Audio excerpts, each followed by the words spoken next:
बिरसा मुंडा जो शुरू से बहुत जिज्ञासु थे, मिशनरी स्कूल में पढ़ते हुए उन्होंने मिशनरीज के कामकाज को बहुत करीब से देखा। उन्होंने देखा किस तरह ईसाई मिशनरी आदिवासी संस्कृति में लगातार दखल दे रही हैं। आदिवासियों की संस्कृति, परंपराओं और मान्यताओं की भी आलोचना करके वो आदिवासियों को अपनी संस्कृति से दूर करने की कोशिश कर रही हैं।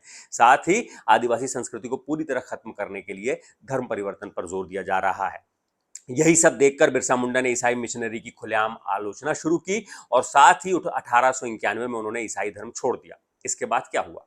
इसके बाद 1891 में जब उन्होंने ईसाई धर्म छोड़ा, उसके बाद वो वैष्णव जो पंथ है हिंदू धर्म का, उसके जो एक धार्मिक गुरु हैं आनंद पांडे, उनके संपर्क में आए, उन्हें सानिध्य मिला और इस दौरान वो वैष्णव धर्म के करीब रहे और कहा जाता है कि इस दौरान उन्होंने जनेऊ भी धारण किया।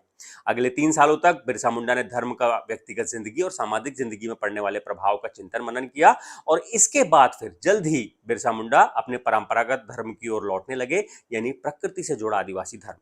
इसी दौरान बिरसा मुंडा ने आदिवासी समाज के अंदर मौजूद बुराइयों और कमजोरियों को दूर करने की पुरजोर कोशिश की। मसलन ज्यादातर आदिवासी लोग महामारी को देवी प्रकोप मानते थे। बिरसा ने लोगों को समझाना शुरू किया कि ये एक बीमारी है, इसका देवों से कोई वास्ता नहीं। बिरसा ने लोगों को महामारी से बचाव और इलाज के उपाय बताए। आदिवासी हैजा और चेचक जैसी बीमारियों को देवों की मर्जी मानते थे, लेकिन बिरसा उन्हें इससे लड़ने और बचने के उपाय बताते।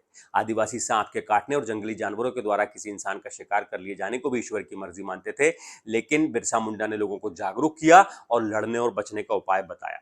लोग बड़े ध्यान से उनकी बात सुनते और उनकी बात मानते भी, और इस तरह बिरसा मुंडा के बड़ी संख्या में अनुयायी बनने लगे। साल 1895 आते आते बिरसा मुंडा 20 साल के हो गए और लोग उन्हें भगवान मानने लगे।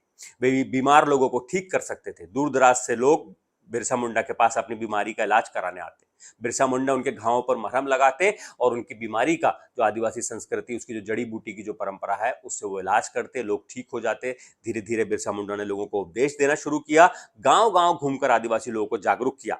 बिरसा मुंडा ने न सिर्फ आदिवासियों को परंपरागत धर्म और संस्कृति की ओर लौटने के लिए कहा, बल्कि अपनी संस्कृति और अपनी परंपराओं के मायने बताए और अपनी संस्कृति पर गर्व करने की एक मजबूत वजह भी दी। और इसी दौरान उन्होंने बिरसाई धर्म की स्थापना की साल 1895 में, जब बिरसा मुंडा सिर्फ 20 साल के थे।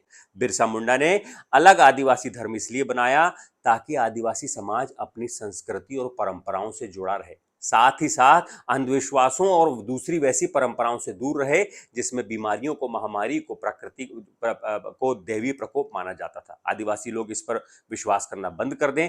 जो गलत परंपराएं थी, जो अंधविश्वास से जुड़ी परंपराएं थी, आदिवासी समाज के लोग उससे दूर हों और प्रकृति की ओर जुड़े। इसीलिए उन्होंने अपना एक अलग बिरसाई धर्म शुरू किया।